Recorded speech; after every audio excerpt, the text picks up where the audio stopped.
ಹಚ್ಚ ಹಸಿರಿನ ರಾಶಿ ಆ ಮಾನವದ ಚಿಗುರನ್ನು ತಿಂದು ಕೂಗುವ ಕೋಗಿಲೆಯ ಮಧುರವಾದ ಗಾನ, ಆ ದುಂಬಿಗಳ ಜೋಂಕಾರದ ಧ್ವನಿ, ಆ ಅಕ್ಕಿಗಳ ಕಿಲಿಪಿಲಿ ಕಲರವ ನನ್ನ ಕಣ್ಗಳಿಗೆ ಸೋಕಿ ನನ್ನ ಮೈ ರೋಮಾಂಚನಗೊಳಿಸುತ್ತಿದೆ.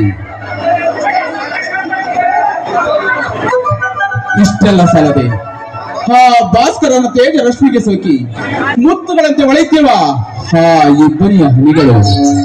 Wow wow, what A beautiful! ಇಂತಹ ನೈಸರ್ಗಿಕವಾದ ಪ್ರಕೃತಿಯ ಮಡಿಲಲ್ಲಿ ಇಷ್ಟೊಂದು ಗಾಢವಾಗಿ ಯೋಚನೆ ಮಾಡ್ತಾ ನಿಂತಿದ್ದೀರಲ್ಲ? ಯಾರು? ಓ ಐಶ್ವರ್ಯ, ನೀನಾ? ಏನಿಲ್ಲ ಐಶ್ವರ್ಯ, ಈ ಸೌಂದರ್ಯದ ಸೊಬಗನ್ನು ಸವಿತಾ ಅಂತಿದೆ ಅಷ್ಟೇ. ನೋಡಿ ಸಂತೋಷ್, ಬಹಳ ದಿನಗಳಿಂದ ನಿಮ್ ಹತ್ರ ನಾನೊಂದು ಮಾತು ಕೇಳಬೇಕು ಅನ್ಕೊಂಡಿದ್ದೀನಿ. ಕೇಳಿದ್ರೆ ಬೇಜಾರಾಗೋದಿಲ್ಲ ತಾನೆ? ಹಾಗೇನಿಲ್ಲ ಐಶ್ವರ್ಯ, ಕೇಳು. ಅದು ಯಾವ ಮಾತು? ನೋಡಿ ಸಂತೋಷ್, ಹೆಣ್ಣೆಂಬ ನಾಚಿಕೆ ಬಿಟ್ಟು ಕೇಳ್ತಾ ಇದ್ದೀನಿ. ನಾನು ಆ ಮಾತನ್ನ ಕೇಳಿದ ಮೇಲೆ ನೀವು ತಿರಸ್ಕರಿಸಬಾರ್ದು. ಐಶ್ವರ್ಯ, ನೀನ್ ಹೇಳುವ ಮಾತು ಒಳ್ಳೆಯದಾಗಿದ್ದರೆ ಆ ಮಾತನ್ನು ನಾನು ಎಂದಿಗೂ ತಿರಸ್ಕರಿಸುವುದಿಲ್ಲ. ಬೇಗ ಹೇಳು ಐಶ್ವರ್ಯ, ಕಾಲೇಜ್ಗೆ ಟೈಮ್ ಆಗ್ತಾ ಬಂತು.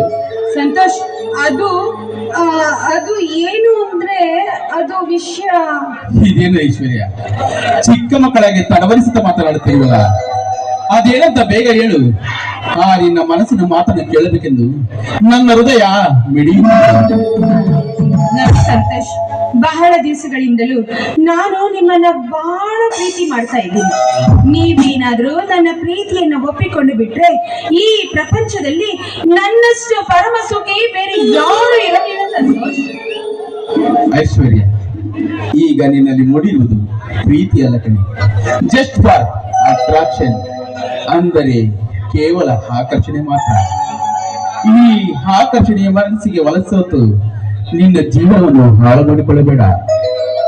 ಪ್ಲೀಸ್ ನನ್ನ ಮಾತನ್ನು ಕೇಳು ಐಶ್ವರ್ಯ. ಇಲ್ಲ ಸಂತೋಷ್, ನೀನೇನೇ ಹೇಳಿದ್ರು ಕೂಡ ನಾನು ನಿನ್ನ ಮಾತನ್ನ ಕೇಳೋದಿಲ್ಲ. ಯಾಕೆಂದ್ರೆ ನಾನು ನಿನ್ನ ನನ್ನ ಪತಿ ಅಂತ ಈಗಾಗಲೇ ನಿರ್ಧಾರ ಮಾಡ್ಬಿಟ್ಟಿದ್ದೀನಿ. ಸಂತೋಷ್ ಪ್ಲೀಸ್, ಸಂತೋಷ್ ಪ್ಲೀಸ್, ದಯವಿಟ್ಟು ಬೇಡ ಅನ್ಬೇಡ, ನನ್ನ ಪ್ರೀತಿಯನ್ನ ಒಪ್ಪಿಕೋ ಸಂತೋಷ್. ಐಶ್ವರ್ಯ, ಪ್ರೇಮದ ಬಲೆಗೆ ಬಿದ್ದ ಅನೇಕ ಯುವಕರು ಬೀದಿ ಬೀದಿ ಉಚ್ಚರಾಗಿ ತಿರುಗಾಡುವುದನ್ನು ನನ್ನ ಕಣ್ಣಾರೆ ನಾನೇ ಕಂಡಿದ್ದೇನೆ. ಅದು ಅಲ್ಲದೆ ನಾನೊಬ್ಬ ಬಡ ಯುವಕ, ಅಪ್ಪ ತಿನ್ನಲು ಗಂಜಿಗೂ ಗತಿ ಇಲ್ಲದ ಈ ಅನಾಥನನ್ನು ಪ್ರೀತಿಸಿದರೆ ನಿನಗೆ ಸಿಗುವುದು ಪ್ರೀತಿ ಪ್ರೇಮವಲ್ಲ ಕಣೆ, ಬರೀ ಕಷ್ಟ ಕಾರ್ಪಣ್ಯಗಳು ತುಂಬಿದ ಜೀವನ ಅಷ್ಟೇ. ಸಂತೋಷ್ ನೋಡು, ದಯವಿಟ್ಟು ದಯವಿಟ್ಟು ಆ ರೀತಿ ಮಾತಾಡಬೇಡ. ನೀನ್ ಅಂದುಕೊಂಡ ರೀತಿಯ ಹೆಣ್ಣು ನಾನಲ್ಲ ಸಂತೋಷ್. ನೋಡಿ, ನಿಮ್ಮ ಪ್ರತಿಯೊಂದು ಕಷ್ಟ ಕಾರ್ಪಣ್ಯದಲ್ಲಿ ಕೂಡ ನಾನು ನಿಮ್ಮ ಅರ್ಧ ಹೊರತು ಪ್ರೀತಿ ಭಾವನೆ ಇಲ್ಲ. ನಾವಿಬ್ಬರು ಹೀಗೆ ಸ್ನೇಹಿತರಾಗೇ ಇರೋಣ. ನೋಡಿ, ಈಗಾಗಲೇ ನಿಮ್ಮನ್ನ ನಾನು ನನ್ನ ಪತಿ ಅಂತ ನಿರ್ಧಾರ ಮಾಡ್ಬಿಟ್ಟಿದ್ದೀನಿ. ನನ್ನ ಮನಸ್ಸನ್ನು ನಂಬಿ, ನನ್ನ ಹೃದಯ ಪೂರ್ವ ಮಾತುಗಳನ್ನು ನಂಬಿ ದಯವಿಟ್ಟು ನೀವು ನನ್ನ ಪತಿ ಅಂತ ಒಪ್ಕೊಂಡು ನನ್ನ ಪ್ರೀತಿಯನ್ನು ಒಪ್ಕೊಳ್ಳಿ. ಒಂದು ವೇಳೆ ನೀವೇನಾದ್ರೂ ನನ್ನ ಪ್ರೀತಿಯನ್ನ ಒಪ್ಪಿಕೊಳ್ಳದೆ ಹೋದ್ರೆ ನಿಜಕ್ಕೂ ನಾನು ಹುಚ್ಚಿ ಅಂತ ಅಲೆದಾಡಬೇಕಾಗುತ್ತೆ. ದಯವಿಟ್ಟು ಸಂತೋಷ್ ಪ್ಲೀಸ್ ಅರ್ಥ ಮಾಡ್ಕೊಳ್ಳಿ ಸಂತೋಷ್, ನನ್ನ ಪ್ರೀತಿಯನ್ನ ಒಪ್ಪಿಕೊಳ್ಳಿ ಸಂತೋಷ್. ಸರಿ ಐಶ್ವರ್ಯ, ನಿನ್ನ ಮನಸ್ಸಿನ ಭಾವನೆಗಳು ನನಗೆ ಅರ್ಥವಾಗುತ್ತಿವೆ.